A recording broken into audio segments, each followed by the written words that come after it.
जब भी मैं ऐसी बातें करता हूँ तो लोग परेशान हो जाते हैं, बोलते हैं सास किसी की माँ होती है ना। वेल सही बात, मैं कहता हूँ माँ होने के नाते तो उसका मुकाम अल्लाह के पास वो है कि जिसकी कोई इंतहा नहीं, लेकिन उसी माँ को अल्लाह सास के रूप में जब पकड़ेगा ना तो उससे बुरी पकड़ और किसकी है भी नहीं दुनिया। मैं बिल्कुल चैलेंज से बोलता हूँ, जो अजियत देती दूसरों की बेटी को तो कैसी माँ हो सकती है अच्छी, जो दूसरों की बेटी को इस लेवल तक अजियत देती है कि वो बोलती कि आना ही नहीं मुझे घर के अंदर। ये कॉमन है हमारे पास प्रॉब्लम, देख लो अभी।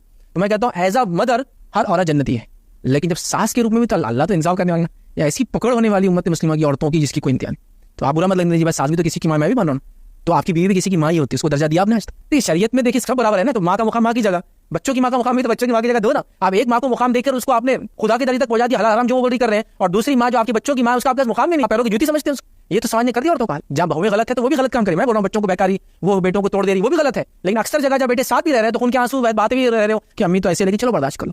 लेकिन ये चीज ये बेटा अपनी बहन के लिए बर्दाश्त नहीं करता और उसको बोलता अपनी सास से अलग हो जा, तू कैसा नहीं हो, जालिम सास कहती। कभी अपनी बीवी के बारे में सोचा कि मेरी माँ इतनी खतरनाक है, फिर मेरी बीवी क्यों है इसके साथ। तो हम लोग के पैमाने इंसाफ के बहुत गलत है। हर चीज में हम बोलते हैं कि नहीं माँ का मुकाम है, इससे ज्यादा किसी का नहीं। मैं क्या बोल रहा हूँ, लेकिन माँ के मुकाम के बीवी को कत्ल कर देना जायज है क्या? बीवी के मुकाम की वजह से क्या बच्चों को कत्ल कर देना जायज है क्या? बच्चों के मुकाम की वजह से क्या दूसरों के बच्चों को आप नाइंसाफी कर जायज है क्या? आपके बच्चे दूसरों को मारा तो भी आपका बच्चा पर सबको अल्लाह अलग अलग देगा। माँ होने के नाते तो आपने बेटे पे सब कुछ कुर्बान कर दिया, लेकिन पहले दिन से बहू को ऐसी तकलीफें दी आपने कि आपकी मरने के लिए दुआएं करती है, और मरने के बाद इज़हार तो नहीं करती लेकिन खुश होती है, चले गए सुकून। गलत बात है ना, लेकिन क्या होता है जब लोगों को आप तकलीफ देते नहीं होता। लेकिन अब इसके सास बनने का जब टाइम आता है ना, अल्लाह अल्लाह, फिर ये भी अपने साथ जैसे कैसे बन जाती है, मेरे को समझ में नहीं आता। फिर हिस्ट्री रिपीट क्यों होती, सेम बातें, सेम टोन, सेम एक्सपेक्टेशन। तो मैं क्या वो समझ रहा हूँ इसके इतने दिनों के मेरे तजुर्बे के बाद, हर सास अपने बहू के जमाने को समझ नहीं पा रही, जिसकी वजह से प्रॉब्लम्स क्रिएट। ये भी सास तो इसको समझ नहीं पा रही। अब जब ये सास हुई तो उसको नहीं समझ पा रही। इसका मतलब ये कि दोनों क्या करें, अपने जमानों को नहीं समझ